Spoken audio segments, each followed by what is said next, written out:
नमस्कार। आज हम थर्मोडायनेमिक्स के फर्स्ट लॉ के बारे में चर्चा करेंगे। थर्मोडायनेमिक्स के सभी नियम मनुष्य के अनुभवों के आधार पर आधारित हैं। इनका कोई औपचारिक सत्यापन नहीं है।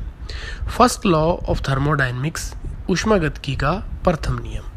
थर्मोडायनेमिक्स का फर्स्ट लॉ रॉबर्ट मेयर के द्वारा दिया गया था। यह नियम ऊर्जा संरक्षण या एनर्जी कंजर्वेशन नियम पर आधारित है।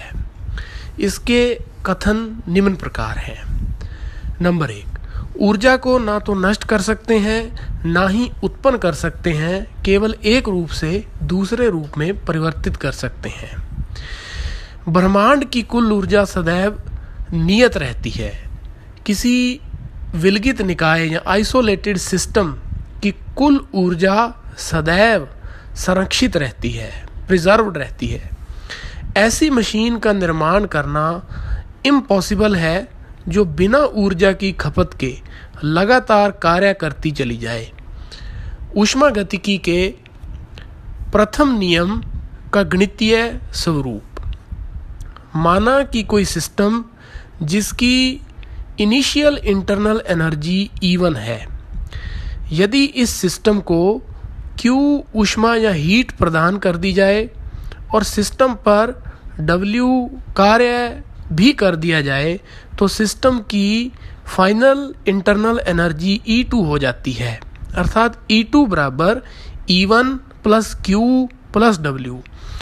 E2 माइनस E1 बराबर Q plus W। Delta E बराबर Q प्लस W। हम थर्मोडायनेमिक के फर्स्ट लॉ पर बेस्ड कुछ क्वेश्चन या प्रैक्टिस करते हैं। क्वेश्चन नंबर 1, यदि किसी सिस्टम को 500 जूल ऊष्मा या हीट प्रदान कर दी जाए तथा सिस्टम के द्वारा सराउंडिंग पर 100 किलो कैलोरी का कार्य भी कर दिया जाए तो सिस्टम की इंटरनल एनर्जी या आंतरिक ऊर्जा में परिवर्तन ज्ञात करो। क्वेश्चन को सॉल्व करने का मेथड। सबसे पहले हमेशा हमें क्वेश्चन को ध्यान से पढ़ना चाहिए और उसमें हमें जिस थर्मोडायनेमिक प्रॉपर्टी की वैल्यू दी गई है उसे उसके साइन के साथ अलग से लिख लेना चाहिए। फिर हमें उस बात पर ध्यान केंद्रित करना चाहिए कि क्या अननोन है या हमसे क्या पूछा गया है या हमने क्या निकालना है। फॉर एग्जाम्पल, इस क्वेश्चन को हम ध्यान से पढ़ते हैं तो हमें पता चलता है कि पहली लाइन में बताया गया है कि सिस्टम को 500 जूल ऊष्मा या हीट प्रदान की गई। तो यहाँ हमें Q की वैल्यू 500 जूल पता चली। उसका साइन पॉजिटिव आएगा क्योंकि सिस्टम को 500 जूल ऊष्मा दी गई, इसलिए साइन पॉजिटिव आया। इसी प्रकार दूसरी लाइन को ध्यान से पढ़ने पर हमें पता चलता है कि सिस्टम के द्वारा सराउंडिंग पर 100 कैलोरी का कार्य कर दिया गया। तो यहाँ W की वैल्यू हमें 100 कैलोरी प्राप्त हुई और उसका साइन नेगेटिव आएगा क्योंकि सिस्टम के द्वारा सराउंडिंग पर कार्य किया जा रहा है। तीसरी लाइन को ध्यान से पढ़ने पर हमें पता चलता है कि हमसे इंटरनल एनर्जी में चेंज पूछा गया है।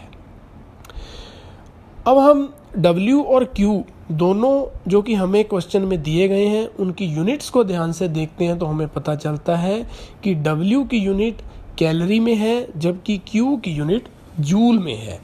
अब दोनों की यूनिट को सेम करना आवश्यक है। या तो हम कैलोरी को जूल में कन्वर्ट कर लें या फिर जूल को कैलोरी में कन्वर्ट कर लें, लेकिन चूंकि जूल ऐसा ही यूनिट है तो इसलिए हम कैलोरी को जूल में कन्वर्ट करते हैं। हमें पहले से नोन है कि एक कैलोरी 4.2 जूल के बराबर होता है। तो यहाँ W की वैल्यू 100 × 4.2 या 420 जूल प्राप्त हुई। Q की वैल्यू पहले से ही 500 जूल है। अब हम इसके ऊपर थर्मोडायनेमिक का फर्स्ट लॉ अप्लाई करेंगे तो हमारा रिजल्ट हमें प्राप्त हो जाएगा। एक और क्वेश्चन आपको सॉल्व करने के लिए दिया गया है, आप इसे स्वयं सॉल्व करें और इसका सॉल्यूशन यहाँ नीचे उपलब्ध करवाया गया है। हम थर्मोडायनेमिक के फर्स्ट लॉ को अलग अलग थर्मोडायनेमिक प्रोसेसेस के ऊपर अप्लाई करेंगे और उसका रिजल्ट निकालेंगे। सबसे पहले हम चर्चा करते हैं समतापीय प्रक्रम या आइसोथर्मल प्रोसेस। जैसा कि हमें पहले से पता है कि आइसोथर्मल प्रोसेस में टेम्परेचर कांस्टेंट होता है। चूंकि इंटरनल एनर्जी टेम्परेचर का फंक्शन है या फलन है, इसलिए यहाँ डेल्टा ई की वैल्यू हमें 0 प्राप्त होगी। तो Q बराबर -W या -Q बराबर W। तो इस तरह से थर्मोडायनेमिक का फर्स्ट लॉ आइसोथर्मल के लिए प्रोसेस के लिए उसका जो कथन है वो ये बनेगा। आइसोथर्मल प्रोसेस में सिस्टम के द्वारा किया गया कार्य सिस्टम को दी गई ऊष्मा के बराबर होता है। सिस्टम पर किया गया कार्य सिस्टम से उत्सर्जित ऊष्मा या हीट के बराबर होता है। नंबर 2, रोदोशम प्रक्रम या एडियाबैटिक प्रोसेस। एडियाबैटिक प्रोसेस के लिए हमें पता है कि Q की वैल्यू 0 आती है, इसलिए डेल्टा E बराबर W या माइनस डेल्टा E बराबर -W। अर्थात रोदोशम या एडियाबैटिक प्रोसेस में सिस्टम पर किया गया कार्य सिस्टम की इंटरनल एनर्जी में वृद्धि के बराबर होता है या सिस्टम द्वारा किया गया कार्य सिस्टम की इंटरनल एनर्जी में कमी के बराबर होता है। नंबर 3, समआयतनी प्रक्रम या आइसोकोरिक प्रोसेस। समआयतनी प्रक्रम या आइसोकोरिक प्रोसेस के लिए हमें पता है इसमें वॉल्यूम कांस्टेंट रहता है या V की वैल्यू डेल्टा V बराबर 0 आता है। डेल्टा V 0 होने की वजह से चूंकि W डेल्टा V का फंक्शन है, इसलिए W की वैल्यू 0 प्राप्त होती है। तो डेल्टा E बराबर Q। ये थर्मोडायनेमिक का फर्स्ट लॉ आइसोकोरिक प्रोसेस या समआयतनिक प्रक्रम के लिए प्राप्त होता है। अर्थात नियत आयतन पर सिस्टम को दी गई ऊष्मा सिस्टम की इंटरनल एनर्जी में वृद्धि के बराबर होती है या सिस्टम द्वारा उत्सर्जित ऊष्मा सिस्टम की इंटरनल एनर्जी में कमी के बराबर होती है। नंबर 4, साइक्लिक प्रोसेस या चक्रीय प्रक्रम। हमें पहले से पता है कि साइक्लिक प्रोसेस के लिए अवस्था फलन या स्टेट फंक्शन की वैल्यू 0 आती है, इसलिए डेल्टा E की वैल्यू यहाँ पर 0 होगी। तो Q बराबर -W या -Q बराबर W।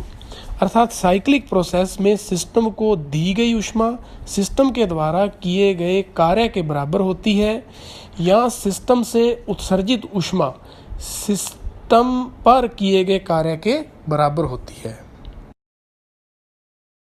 आइसोबारिक प्रोसेस या समदाबीय प्रक्रम। समदाबीय प्रक्रम में P कांस्टेंट रहता है। माना सिस्टम की इंटरनल एनर्जी E1 है को Q ऊष्मा या हीट प्रदान कर दी जाए और सिस्टम के द्वारा W कार्य या वर्क भी कर दिया जाए तो सिस्टम की इंटरनल एनर्जी E2 हो जाती है। तो यहाँ E2 बराबर E1 plus Q minus W। तो डेल्टा E बराबर Q माइनस W या डेल्टा E बराबर QP minus P delta V। इसको सॉल्व करने पर हमें पता चलेगा कि डेल्टा H बराबर QP के या माइनस डेल्टा H बराबर माइनस QP के। अर्थात नियत दाब या कांस्टेंट प्रेशर पर निकाय को दी गई ऊष्मा निकाय की एंथैल्पी में वृद्धि या इंक्रीज के बराबर होती है या निकाय द्वारा उत्सर्जित ऊष्मा निकाय की एंथैल्पी में कमी के बराबर होती है।